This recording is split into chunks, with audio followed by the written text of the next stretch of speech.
Hello everyone, जय हिंद, वंदे मातरम। आज अगर हम लोग इसमें बात करने राजस्थान पात्रता परीक्षा, राजस्थान अध्यापक पात्रता परीक्षा अगर हम बात करते हैं तो यह परीक्षा आपको देखने को मिल जाएगा जो 2017 में है, लेवल 1 का है। और हम अगर इसमें बात करेंगे तो व्याख्या सहित प्रश्न पत्र इसमें आपको देखने को मिलेगा। और आज का जो मेरा टॉपिक होगा वो टॉपिक है हमारा ईवीएस पे। ईवीएस के क्वेश्चन को आज हम लोग इसमें डिस्कशन करने वाले हैं, जो कि हम अगर बात करते हैं तो इसके पिछली वीडियो में हम लोगों ने उसमें से 15 क्वेश्चन कंप्लीट कर लिए थे। कितना? 15 क्वेश्चन कंप्लीट कर लिए थे। आज जो है 16 क्वेश्चन से लेकर 30 क्वेश्चन तक हम लोग कंप्लीट करने वाले हैं इस वीडियो में, तो बने रहिएगा, अंत तक देखिएगा। अगर आप चैनल पे पहली बार विजिट कर रहे हैं तो चैनल को सब्सक्राइब कर लीजिएगा, बेल आइकन को प्रेस कर लीजिएगा, जिससे कि आपको अन्य जानकारी समय पे मिलती रहे। चलिए तो हम लोग चलते हैं अपने सेशन पे और देखते हैं आज के प्यारे प्यारे क्वेश्चन। ओके ओके, तो चलिए आज का हम लोगों का ये रहा क्वेश्चन। अब बड़े ही ध्यान से देखिएगा। क्वेश्चन नंबर 136 135 क्वेश्चन हम लोगों ने कर लिया है। अगर वो वीडियो अभी तक आपने नहीं देखा है तो आप जाके कृष्णा स्टडी मस्ती के यूट्यूब चैनल पे वहाँ पे प्लेलिस्ट बना दी गई है, वहाँ से आप जाके विजिट कर सकते हैं। ओके, मुझे उम्मीद है कि ये सारी चीज़ें आप वहाँ से जाके कर लेंगे। ओके, चैनल पे पहली बार विजिट कर रहे हैं तो सब्सक्राइब भी कर लीजिएगा, वीडियो को लाइक शेयर कर लीजिएगा, जिससे कि अन्य लोगों के पास भी वीडियो पहुँच सके। चलिए देखिएगा क्या बोला गया है कि राजस्थान के राज्यसभा सांसदों की कुल संख्या है कितनी है, हमें बताना है। ऑप्शन नंबर ए कह रहा है कि 10 है, बी कह रहा है कि 25 है, सी कह रहा है कि 35 है और डी कह रहा है कि 20 है। अगर हम बात करते हैं किसका, राज्यसभा, जो कि होता है उच्च सदन, संसद की अगर हम बात करते हैं तो उसमें क्या होता है, उच्च सदन, किसको बोलते हैं, राज्यसभा को। तो उसकी सीटें राजस्थान में कितनी है, तो 10 हैं। इज द राइट ऑप्शन, हमारा ए इज द करेक्ट ऑप्शन हो जाएगा। 10 सीटें हैं राज्यसभा की, जो कि संसद की कुल संख्या की अगर हम बात करते हैं जो राजस्थान में है। ओके, चलिए आगे चले, देखते हैं। बड़े ही ध्यान से देखिएगा। संसद अनुच्छेद 79 तीन अंग, ओके, तीन अंगों की अगर हम बात करते हैं तो राष्ट्रपति, राज्यसभा एवं लोकसभा से मिलकर बनती है हमारी क्या, तो तीनों को मिलाकर बनता है हमारा संसद। राज्यसभा को उच्च सदन एवं अस्थाई सदन भी कहते हैं। राजस्थान राज्यसभा में प्रत्येक राज्य के सदस्यों का चयन उनकी जनसंख्या के अनुपात के आधार पर होता है। राज्यसभा की कुल सीटों की संख्या अगर हम बात करते हैं तो 250 निश्चित की गई है। राजस्थान में राज्यसभा की कुल सीटों की संख्या कितनी है, तो 10 है। ओके, कितनी है, 10 है। आइए आगे चलते हैं, देखिएगा आगे है। अगले क्वेश्चन को आप बड़े ही ध्यान से देखिएगा कि पीसी कल्चर क्या है। पीसी कल्चर क्या है? ऑप्शन नंबर ए कह रहा है कि मधुमक्खी पालन, बी कह रहा है कि मछली पालन, सी कह रहा है कि मुर्गी पालन और डी कह रहा है कि उपयुक्त में से कोई नहीं। अगर हम बात करते हैं पीसी कल्चर, तो पीसी कल्चर क्या है हमारा, पीसी कल्चर है माफ करिएगा, मछली पालन। Option number B is the correct option हो जाएगा। जिसे हम मछली पालन कहते हैं वो होता है हमारा पीसी कल्चर। ओके, आइए आगे देखते हैं। बड़े ही ध्यान से देखिएगा क्या है कि पीसी कल्चर का संबंध मछली पालन से है।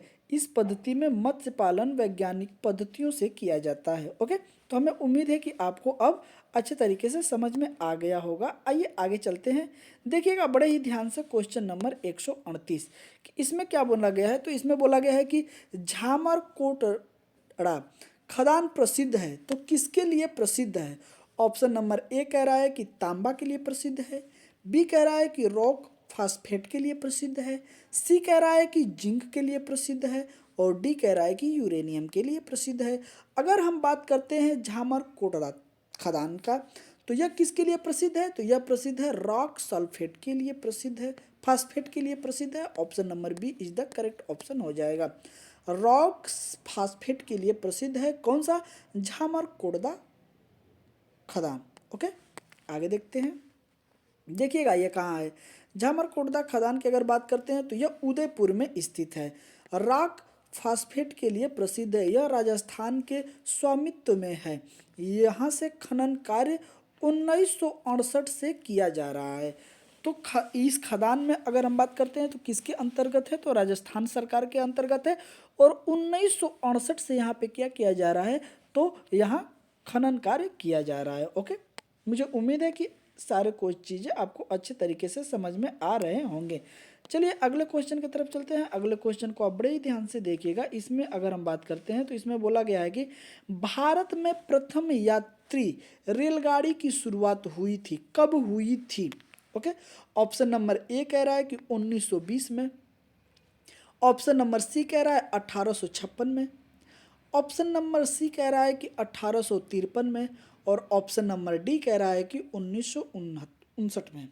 ओके, अगर हम बात करते हैं कि भारत में प्रथम रेलगाड़ी की शुरुआत कब हुई थी, ओके, तो इसका इज द राइट ऑप्शन हो जाएगा हम लोगों का सी, 1853 ईस्वी में शुरू हुआ था। कब हुआ था, 1853 ईस्वी में शुरू हुआ था भारत में प्रथम रेलगाड़ी। अब आपसे हम बात करते हैं तो इसमें आपसे ये भी पूछ सकता है कि यह कहाँ से कहाँ तक भारत में प्रथम रेलगाड़ी चली थी।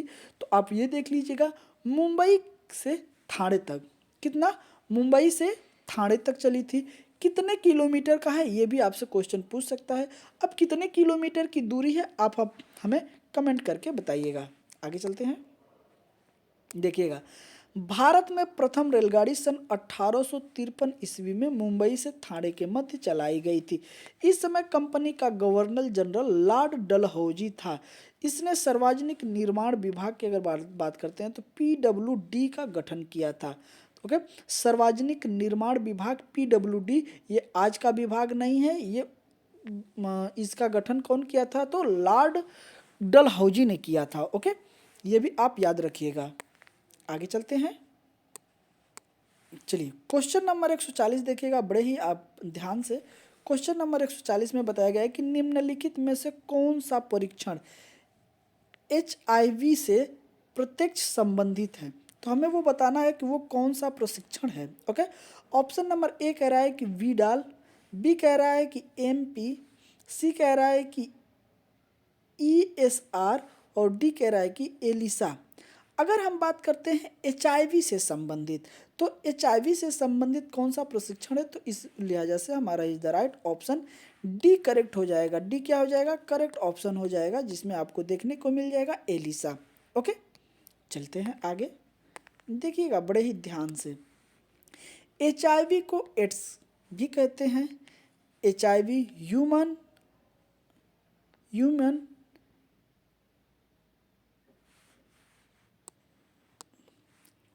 ओके, तो इसमें हम अगर बात करते हैं तो ह्यूमन डिफिशियंसी वायरस की जांच हेतु एलिसा परीक्षण किया जाता है। जो व्यक्ति जांच में पॉजिटिव पाया जाता है तो उस रोगी को एड्स कहा जाता है। उसे क्या कहा जाता है कि आपको एड्स हुआ है। ओके, तो इस तरीके से भी आप याद रखिएगा। ओके, तो यह आपको देखने को मिल जाएगा। ओके, तो इसमें क्या हो जाएगा, हमारा इज द राइट ऑप्शन, इसमें डी इज द करेक्ट हो जाएगा। क्या हो जाएगा, D is the correct option हो जाएगा, जो कि देखने को मिल रहा है। बड़े ही प्यार से देखिएगा कि भारत में पल्स पोलियो टीकाकरण कार्यक्रम कब आरंभ किया गया था। ओके, ऑप्शन नंबर ए कह रहा है कि 1985 में, ऑप्शन नंबर बी कह रहा है कि 2005 में, ऑप्शन नंबर सी कह रहा है कि 1995 में, ऑप्शन नंबर डी कह रहा है कि 1990 में। अगर हम बात करते हैं पल्स पोलियो का टीकाकरण कब प्रारंभ किया गया था, तो उस लिहाजे से हमारा इज द राइट ऑप्शन हो जाएगा option number C is the correct option. Option number C is the correct option हो जाएगा, जो कि 1995 में शुरू किया गया था। आइए आगे चलते हैं, देखिएगा, भारत में पल्स पोलियो टीकाकरण अभियान 1995 में शुरू किया गया था। पोलियो एक वायरस जनित रोग है, तो आपको इसमें याद रखना है कि पोलियो क्या है, तो यह वायरस जनित रोग है। ओके, जो कि 2 बूंद जिंदगी के नाम से नारा पोलियो टीकाकरण से संबंधित है। 2 बूंद जिंदगी की, आपने अगर बचपन में जब आप टीवी देखते होंगे तो आपको, सॉरी माफ़ करिएगा, जब आप टीवी देखते होंगे तो आपको यह बहुत जगह देखने को मिला होगा, जिसमें आपको कई लोग प्रचार इसमें किए हैं, बड़े बड़े स्टार इसमें देखने को, कि 2 बूंद जिंदगी की। ओके, तो यह किससे संबंधित है, तो पोलियो के टीकाकरण अभियान से, अगर ये कब हुआ था तो 1995 में इसे स्टार्ट किया गया था। और इसका अगर हम बात करते हैं तो यह वायरस जनित रोग है। और इसमें जो नारा दिया गया था टीकाकरण से संबंधित, जो नारा था वो था 2 बूंद जिंदगी की। ओके, आगे चलते हैं। आगे देखिएगा क्वेश्चन नंबर हम लोगों का 142 है। बड़े ही ध्यान से आप देखिएगा कि निम्नलिखित में से कौन सा रोग संक्रामक है। ओके, संक्रामक है। अगर हम बात करते हैं ऑप्शन नंबर ए, तो इसमें दिया है कि मधुमेह। ऑप्शन नंबर बी हृदयाघात। ऑप्शन नंबर सी उच्च रक्तचाप। और option number D diphtheria. Okay, diphtheria. तो हमें बताना है कि संक्रामक रोग कौन है। तो अगर हम बात करते हैं संक्रामक रोग की, तो उस लिहाजे से हमारा is the right option D is the correct हो जाएगा। डिप्थीरिया जो रोग है यह क्या है, तो यह वायरस संक्रामित रोग है। ओके, क्या है, संक्रामित रोग है। तो option number D is the correct option हो जाएगा, जो कि आपको देखने को यहाँ मिल जाएगा। आइए इसके बारे में देखते हैं। बड़े ही ध्यान से आप इसको देखिएगा। ओके, बोला गया है कि डिप्थीरिया एक संक्रामक बीमारी है जो कैरोनी बैक्टीरियम नामक जीवाणु से उत्पन्न होती है। किससे होती है यह, तो कैरोनी बैक्टीरियम नामक जीवाणु से यह क्या होती है, उत्पन्न होती है। इसके सामान्य लक्षण की अगर मैं बात करूं तो आपको आ जाएगा, जैसे कि खांसी देखने को मिल जाएगी, बुखार हो गया, सांस लेने में समस्या हो गई, गले में संक्रमण आना, ओके, आदि इसके लक्षण आपको दिखाई दे सकते हैं। इसके निदान हेतु डीपीटी का टीका लगाया जाता है, जिसे मधुमेह इंसुलिन की कमी से होता है। ओके, तो हमें उम्मीद है कि ये क्वेश्चन और इसमें आपको बहुत सारी चीज़ें जो कि याद रखने योग्य हैं आपको समझ में आ गया होगा। चले आगे चलते हैं। आगे देखिएगा क्या है।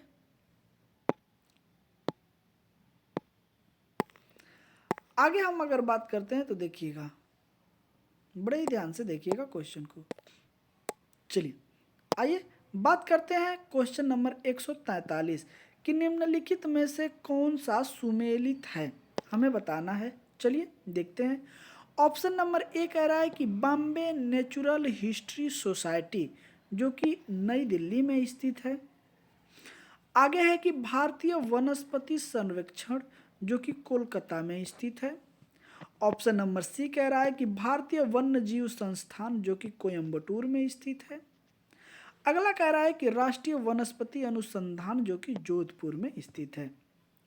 अगर हम बात करते हैं तो इसका इज द राइट ऑप्शन की अगर मैं बात करूं कि इसका राइट ऑप्शन क्या हो जाएगा, तो इसका इज द राइट ऑप्शन हमारे हिसाब से B is the correct option हो जाएगा, जो कि भारतीय वनस्पति सर्वेक्षण कोलकाता में स्थित है। कहाँ, कोलकाता में स्थित है। Option number B is the correct option इसमें आपको देखने को मिल जाएगा। आगे चलें, आगे देखते हैं क्या क्या है। तो अगर हम बात करते हैं बॉम्बे नेचुरल हिस्ट्री की, तो यह कहाँ है, तो यह आपको मुंबई में देखने को मिल जाएगी। भारतीय वनस्पति संरक्षण, तो यह आपको कोलकाता में देखने को मिल जाएगा। अगला है कि भारतीय वन्य जीव संस्थान, तो यह आपको देहरादून में देखने को मिल जाएगा। और राष्ट्रीय वनस्पति अनुसंधान संस्थान कहाँ है, तो यह आपको लखनऊ में देखने को मिल जाएगा।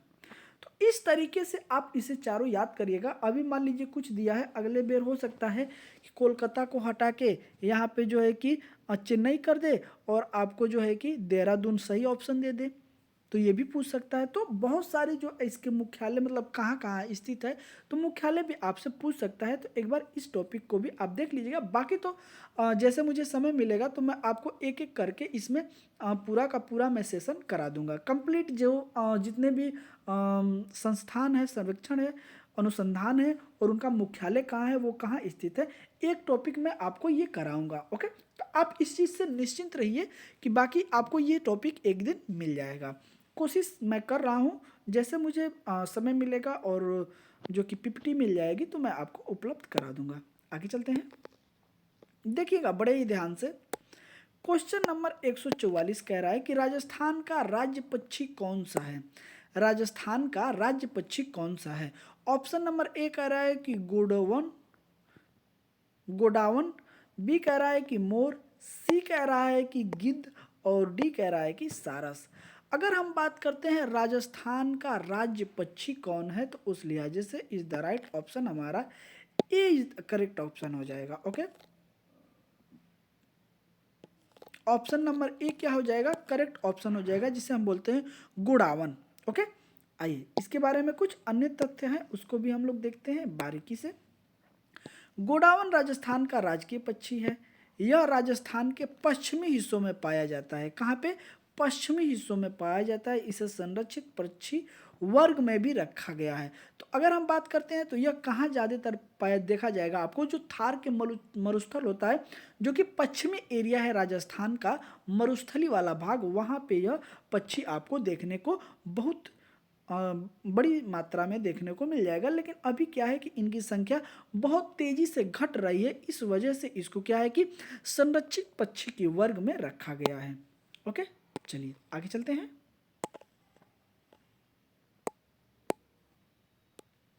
चलिए, अगर हम बात करते हैं कि परितंत्र शब्द का गठन किसने किया था?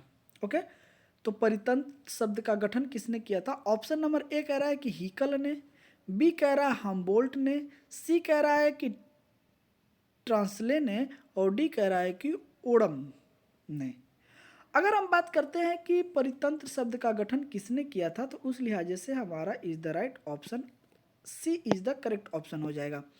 ट्रांसले के द्वारा किया गया था, तो option number C is the correct option हो जाएगा, जो कि आपको देखने को मिल रहा होगा।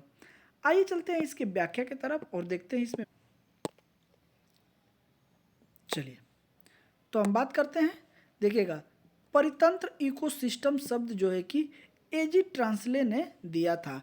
अगर हम बात करते हैं अर्नेस्ट हैकल ने, तो अर्नेस्ट हैकल ने इकोलॉजी शब्द दिया था, इकोलॉजी शब्द का विकास किया था। हम्बोल्ट एक भूगोलवेत्ता था। क्या है? भूगोलवेत्ता थे। ओके, तो हमें लगता है कि आपको एक एक चीज़ें समझ में आ गई होगी कि अगर परितंत्र की बात करते हैं तो एजी ट्रांसले ने दिया था। अर्नेस्ट हैकल की अगर हम बात करते हैं तो इकोलॉजी शब्द इन्होंने दिया था। और अगर हम बात करते हैं कि हमबोल्ट, तो यह क्या थे? तो भूगोलवेत्ता थे।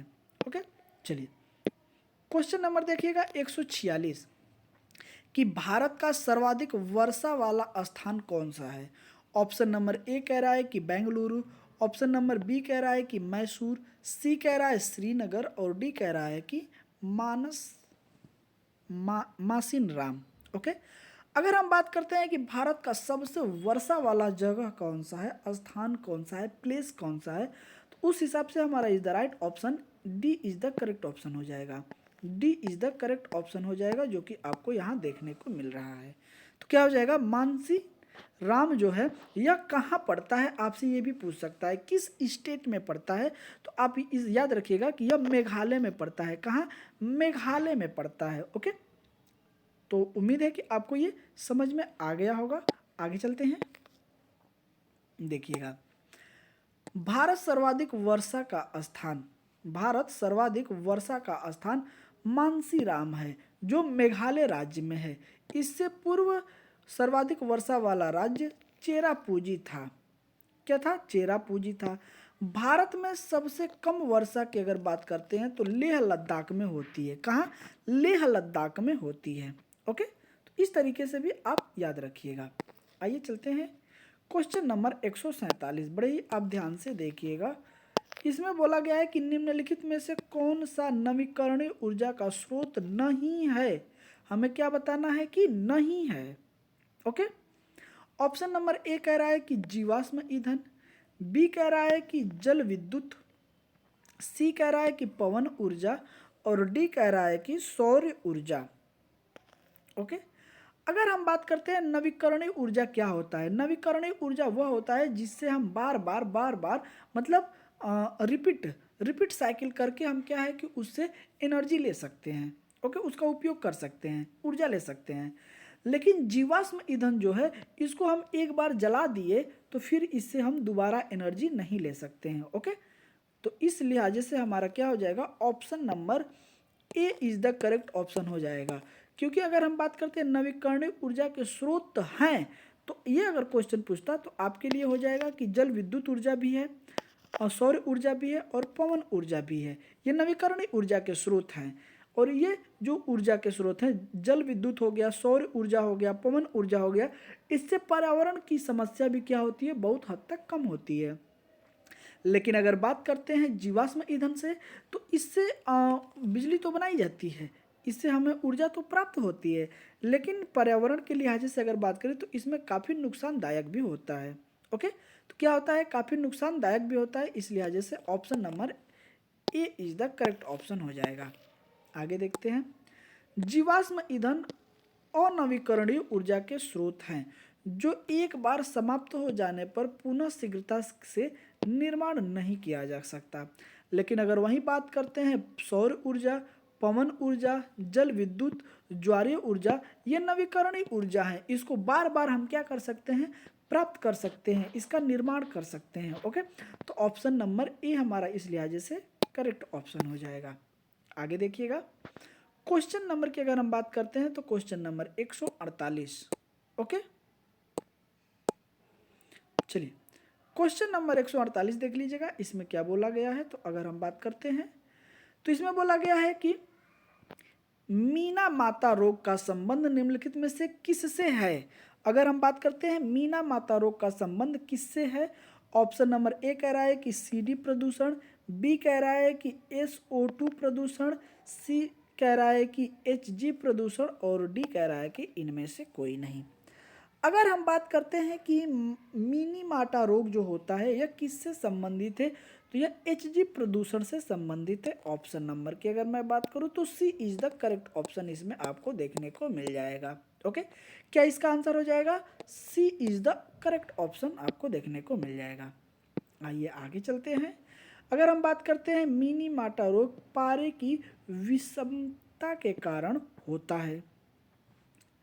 पारा युक्त जल पीने से मनुष्य में मिनी माता रोग एवं मछलियों में ड्रैप्सी नामक रोग हो जाता है। पारे का संकेत चिन्ह है HG। यह बीमारी 1950 के दशक में सर्वाधिक जापान के मिनी माता की खाड़ी के क्षेत्र में दिखाई दी थी। तो 50 के दशक में 1950 के दशक में इसके रोगी कहाँ मिले थे, तो जापान में। और वो जगह कौन सी है, तो मिनी माता की खाड़ी है। इसी के नाम पे इस रोग का नाम भी मिनी माता पड़ गया था। क्या पड़ गया था, मिनी माता पड़ गया था, जो कि देखने को मिलता है आज भी। आगे चलते हैं, आगे देखिएगा। क्वेश्चन नंबर 149 बड़ा ही प्यारा क्वेश्चन है कि निम्नलिखित में से अप्रक्षेपित शिक्षण सामग्री कौन सी है। ऑप्शन नंबर ए कह रहा है कि फिल्म स्ट्रीम, बी कह रहा है चार्ट, सी कह रहा है कि चित्र विस्तारक यंत्र जिसे हम बोलते हैं एपीयार्ड स्कोप, और डी कह रहा है कि स्लाइड। अगर हम बात करते हैं अप्रक्षेपित सामग्री कौन सी है, तो उसमें हम लोगों का आ जाएगा option number B is the correct option. Option number B is the क्या हो जाएगा, करेक्ट ऑप्शन आपको यहाँ देखने को मिल जाएगा। आगे चले देखिएगा, इसके बारे में वही चीज़ें दिया गया है कि अप्रक्षेपित शिक्षण सामग्री में चार्ट आता है, यह किसी उपकरण के बिना भी प्रक्षेपित हो सकता है। बाकी जो ये चीज़ें हैं वो इसमें आपको अगर देखने के लिए क्या चाहिए, तो आपको इसमें देखने के लिए किसी न किसी यंत्र की आवश्यकता पड़ेगी, उपकरण की आवश्यकता पड़ेगी। लेकिन अगर हम बात करते हैं कि इसमें चार्ट में, तो इसमें आपको किसी की आवश्यकता नहीं पड़ेगी। ओके, आगे चलते हैं। देखिएगा, माफ़ करिएगा, क्वेश्चन नंबर 150 जो कि इस सेशन का हम लोगों का लास्ट क्वेश्चन हो जाएगा। इसमें दिया गया है कि पर्यावरण के जैविक घटक में सम्मिलित है क्या है। तो ऑप्शन नंबर ए कह रहा है कि भूमि, बी कह रहा है वायु, सी कह रहा है पौधे और डी कह रहा है कि जल। अगर हम बात करते हैं पर्यावरण के जल जैविक घटक के बारे में कौन सम्मिलित है, तो इस लिहाजे से हमारा is the right option C is the correct option हो जाएगा। क्या हो जाएगा, C is the correct option आपको यहाँ देखने को मिल जाएगा। आगे चले, आगे देख लेते हैं। देखिएगा, पर्यावरण एक भौतिक एवं जैविक कल्पना है। यह जैविक जीवित जैविक एवं अजीवित भौतिक या अजैविक दो घटकों से विभाजित है। वैदिक घटक में पौधे, जंतु, मानव, सूक्ष्म जीव आदि आते हैं। ओके, तो अजैविक घटक की अगर बात करें तो स्थल आ गया, जल आ गया, वायु आ गया, ये सारे किस में आएंगे तो अजैविक घटक में आएंगे। ओके, तो इस तरीके से ये सेशन आपको कैसा लगा जरूर आप हमें कमेंट करके बताइए।